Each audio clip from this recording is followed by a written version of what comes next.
अरे सिंह, तू अपना मुंह खोल, मैं तेरे दांत गिनूंगा। ए हठीले बालक, तू वन के इन पशुओं को क्यों सताता है?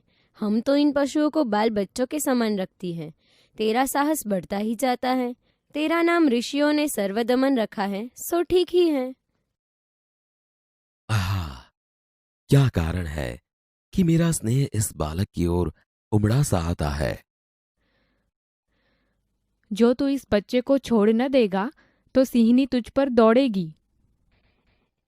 ठीक है, सिंह का मुझे ऐसा ही डर है। यह बालक अवश्य किसी तेजस्वी वीर का पुत्र है। इसका मुख अग्नि के समान दमक रहा है।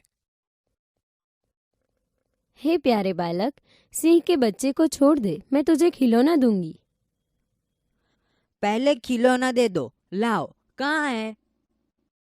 आहा, इसके हाथ में चक्रवर्तियों के लक्षण है। अंगुलियों पर कैसा अद्भुत जाल है और हथेली की शोभा प्रातः कमल को भी लज्जित कर रही है। हे सखी सुव्रता, यह बातों से न मानेगा। जा, मेरी कुटिया में ऋषि कुमार के खेलने के लिए मिट्टी का मोर रखा है, उसे ले आ। मैं अभी लिए आती हूँ। तब तक मैं इसी सिंह के बच्चे के साथ खेलूंगा। इस सुंदर बालक से खेलने को मेरा मन कैसा ललचाता है। धन्य है वे मनुष्य जो अपने पुत्रों को गोद में लेकर उनके अंग की धूलि से अपनी गोद मैली करते हैं और पुत्रों के मुख अकारण हंसी से खुलकर उज्जवल दांतों की शोभा दिखाते और तुतले वचन बोलते हैं। क्यों रे ढीठ, तू मेरी बात कान नहीं धरता? कोई ऋषि कुमार यहाँ है? हे महात्मा, तुम ही आओ और कृपा करके इस बलि बालक के हाथ से सिंह के बच्चे को छुड़ाओ। अच्छा, हे ऋषि कुमार, तुमने तपोवन के विरुद्ध यह आचरण क्यों सीखा है जिससे तुम्हारे कुल की लाज जाती है? यह तो कोई अच्छी बात नहीं। हे बड़भागी, यह ऋषि कुमार नहीं है। सत्य है, उसके काम ही ऐसे साहस के हैं, यह ऋषि कुमार नहीं जान पड़ता। परंतु मैंने तपोवन में वास देख इसे ऋषिपुत्र जाना था।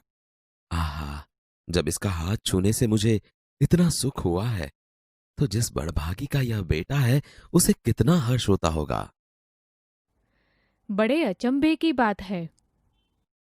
तुम्हें क्यों अचंभा हुआ? इसलिए हुआ कि इस बालक की और तुम्हारी सूरत बहुत मिलती है और तुम्हें जाने बिना भी इसने तुम्हारी बात मान ली। हे तपस्विनी, जो यह ऋषि कुमार नहीं है तो किस वंश का है? यह पुरुवंशी है। इसीलिए इसकी सूरत मुझसे मिलती है। पुरुवंशियों में यह रीति तो निश्चित है कि युवा अवस्था में वे महलों में रहकर पृथ्वी की रक्षा और पालन करते हैं और वृद्धावस्था आने पर वन में जितेंद्रिय तपस्वियों के आश्रम में वृक्षों के नीचे कुटी बनाकर रहते हैं। देवता जैसी शक्ति वाला यह निडर और असाधारण बालक मनुष्य का पुत्र भला किस प्रकार होगा? हे परदेशी, तेरा यह संदेह तब मिट जाएगा जब तू जान लेगा कि इस बालक की माँ मेनका नामक एक अप्सरा की बेटी है।